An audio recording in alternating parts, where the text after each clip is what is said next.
Good morning বন্ধুরা, মহুয়া সাতকান চ্যানেলে তোমাদের সকলকে স্বাগত। দীঘা পর্ব শেষ। দীঘা থেকে ঘুরে এসে এই দেখো সেই হাঁড়ি কুড়ি কড়াই সব নিয়ে বসেছি আবার। তো এখন থেকে আমি আমার ব্লগটা স্টার্ট করছি। যদি দেখে নাও, আজকে কিন্তু সেই কালকের যে ঘোরার রেসটা সেটা কিন্তু এখনও কাটেনি। গতকাল কিন্তু আমাদের পৌঁছাতে পৌঁছাতে অনেক দেরি হয়ে গেছে, যেখানে 2 ঘন্টা ট্রেন লেট, তার উপরে আমাদের 2 ঘন্টা আরও লেগেছে, মানে টোটাল 4 ঘন্টা আমরা এদিক ওদিক ঘুরেছি। মানে আবার দীঘায় পৌঁছে যাওয়ার মতো অবস্থা বাসে করে, এতটা টাইম আমাদের লেগেছে। আর তাতে আমরা কিন্তু প্রচণ্ড টায়ার্ড হয়ে গেছিলাম প্রত্যেকে। এসে বাড়িতে কোনো রকমে খাওয়া দাওয়া করে সবাই যে যার মতো ঘুম দিয়েছি।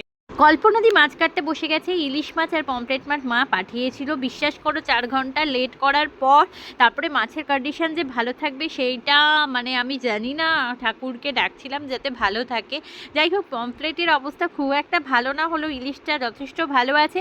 যাই হোক, এখনকার যে ইলিশের টেস্ট সেটা তো আর আগেকার মতো হবে না। যাই হোক, এইটুখানি খাওয়া যেতে পারে, এইটুকুনি বলবো।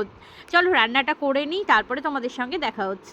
চলো এবার রান্না বান্না কমপ্লিট করে নিই। আর এইদিকে রয়েছে দেখো, দীঘা থেকে মাছ এনেছিলাম, মানে মা দিয়েছিল মাছ, সেই মাছটা কাটা হয়েছে। এটা পমফ্লেটটার অবস্থা খুবই শোচনীয় হয়ে রয়েছে। আর এখানে রয়েছে ইলিশ। এই ইলিশটা কিন্তু আমি সর্ষে দিয়ে করব। সর্ষেটা ভিজিয়ে রেখেছি দেখো, এই যে সর্ষে পোস্ত, সর্ষে পোস্ত দিয়ে কিন্তু আমি ভিজিয়ে রেখেছি ইলিশটাকে। মানে সর্ষে পোস্ত ভিজিয়ে রেখেছি, ইলিশটা করা হবে সর্ষে বাটা দিয়ে।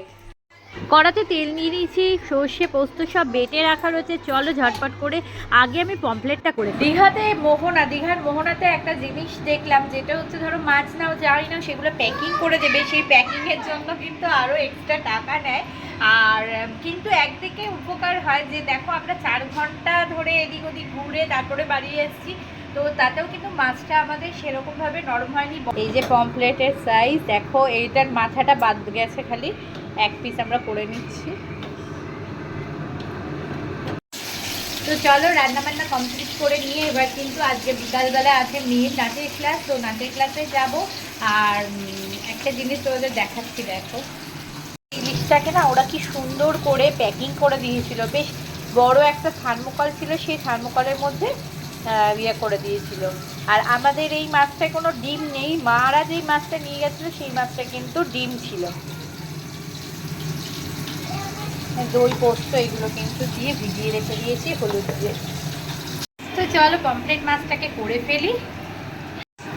আমরা তো জানি যে পমফ্রেট মাছ কীভাবে করতে হয়, তবুও আমি যেটা করলাম, তেলে একটু কালো জিরে ফোড়ন, একটু চিনি সামান্য দিয়ে, আর এই যে পেস্ট, এইটা পোস্ত সর্ষে পেস্ট, এইটা কিন্তু দিয়ে নিয়েছি। আর দেখো, আমি লাল লঙ্কার গুঁড়ো ইউজ করব না, এটা একটু হোয়াইট হলে ভালো হয়। লাল হলেও কিন্তু খেতে খারাপ লাগে না। দেখছি কি করা যায় বলো। আমি কিছু সর্ষে পোস্তটাকে ভালো করে কষিয়ে নিচ্ছি।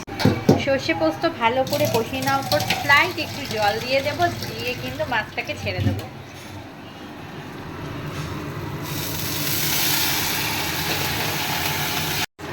দেখো জল দিয়ে কিন্তু আমি মাছটাকে ছেড়ে দিয়েছি।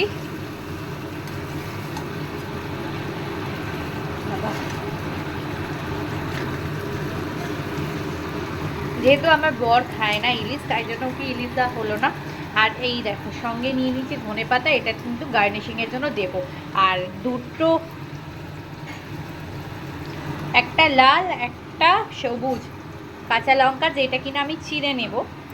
এই যে ধনে পাতা নিয়ে দিলাম, ধনে পাতাটা কিন্তু গার্নিশিংয়ের জন্য কেটে দিয়ে দেবো, কেটে নিচ্ছি। এই দেখো, গার্নিশিংয়ের জন্য আমি জাস্ট একটুখানি ধনে পাতা দিয়ে দিলাম ওপর থেকে, ব্যাস আমার কিন্তু কমপ্লিট রেডি। একটু এদিক ওদিক করে নাড়িয়ে নেব, দিতে পারতে দেবো। চলো এবার ইলিশটা করে নিই। ইলিশের জন্য কিন্তু তার জন্য কিন্তু আমি কড়াইয়ে তেল নিয়ে নিয়েছি, এবার একটু চিনি অ্যাড করে নেব। চিনি একটু অ্যাড করে নিয়েছি। এবার কিন্তু দেখো আমি ইলিশ মাছগুলোকে সব সাজিয়ে দিয়েছি, এবার ওপর থেকে সর্ষেটা দিয়ে দেব।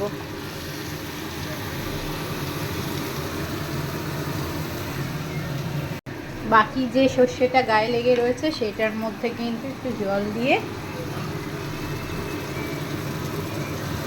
সাইড থেকে আমি দিয়ে দিলাম। এই মাছগুলোকে আমি কিন্তু সর্ষে দিয়ে বসিয়ে দিয়েছি। এবার এক এক করে চিড়ে রাখা লঙ্কাগুলো আমি কিন্তু গার্নিশিংয়ের জন্য দিয়ে দিয়েছি। দেখো আমি কিন্তু এবার মাছটাকে ঢেকে দিয়েছি। আর চলো তোমাদের দেখে নিই পমফ্রেটটা কেমন হয়েছে। এই যে পমফ্রেট করে রেখেছি, দেখো মাছটা কিন্তু ফুটে গেছে। জাস্ট আমিও এর ওপরে একটুখানি তেল দিয়ে দেবো। তেল ছড়িয়ে দিয়েছি, এবার ঢাকা দিয়ে দেবো। তো রেডি হয়ে গেল কিন্তু ইলিশ মাছ। চলো এবার আমি ছাদে চলে যাচ্ছি। ছাদে অনেকগুলো জামা কাপড় মেলা ছিল, জামা কাপড়গুলো নিয়ে আসি। এই কদিন খুব মজা করেছি, রান্না নেই, খালি ঘোরা আর আনন্দ। চলে যাচ্ছে ছাদ থেকে কিন্তু জামা কাপড়গুলো নিয়ে আসি। সকল কাজের মধ্যে একটা কোনো পোলিও খেতে মেয়ে পোলিও খাওয়ানোর জন্য বাড়িতে এসেছে। চলো মেয়েকে পোলিওটা খাইয়ে আসি। তো চলো বন্ধুরা, আজকে এই ব্লগ ভিডিও আমি এইটুকুনি রাখছি। যদি আজকে এই ব্লগে তোমাদের কারো কিছু ভালো লেগে থাকে please like share and comment করতে ভুলো না। Please subscribe my channel. তো দেখা হচ্ছে নেক্সট ব্লগ ভিডিওতে। তো যদি 8 থেকে 80 তোমরা সকলেই কিন্তু এই ব্লগ ভিডিও দেখতে পারো। আশা করি তোমাদের সকলের কিন্তু খুব খুব ভালো লাগবে।